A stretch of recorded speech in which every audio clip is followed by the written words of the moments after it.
कर भी चले जाते हैं। तो आध्यात्मिकता एक बहुत बड़ी एक शक्ति है। कहते हैं कि जैसे रामायण में दिखाए हैं, राम एक चरित्र दिखाए हैं, सीता एक चरित्र दिखाए हैं, यानी कि ये क्या है, ये एक चरित्र हैं, एक आध्यात्मिक महापुरुष हैं।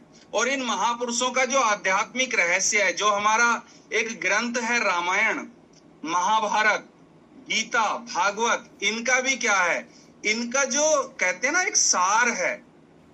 सार वास्तव में जैसे कहते हैं कि आटे में क्या होता है, नमक, और वो पूरे आटे को नमकीन कर देता है। और नमक कितना सा होता है, छोटा सा, थोड़ा सा डलता है, और वो पूरे आटे को थोड़ा सा एक चुटकी डालो या एक चम्मच डालो, वो पूरे आटे को नमकीन कर देता है।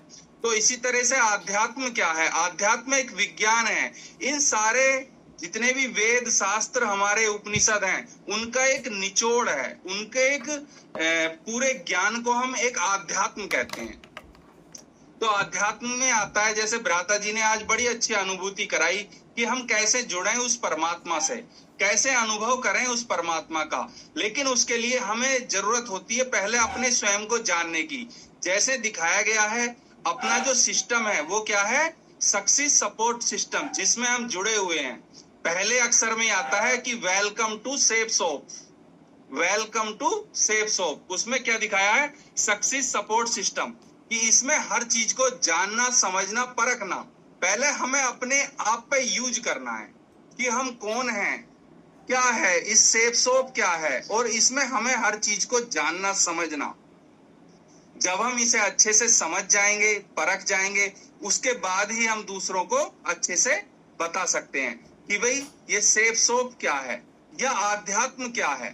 इसमें अपने आप को अच्छी रीति जानना, समझना, परखना।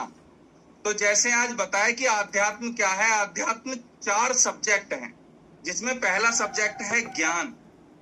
ज्ञान को कहते हैं समझ, समझ अर्थात बुद्धि से समझना, हर चीज को जानना, पहचानना कि कौन क्या है। आज देखो, और आध्यात्म की बात करूं कि आध्यात्म क्या है, आध्यात्म एक मीराबाई है।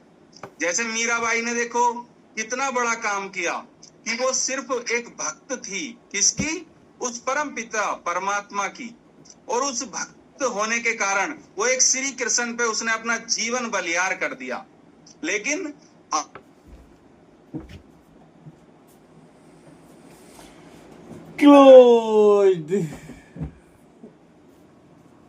कर भी चले जाते हैं। तो आध्यात्मिकता एक बहुत बड़ी एक शक्ति है। कहते हैं कि जैसे रामायण में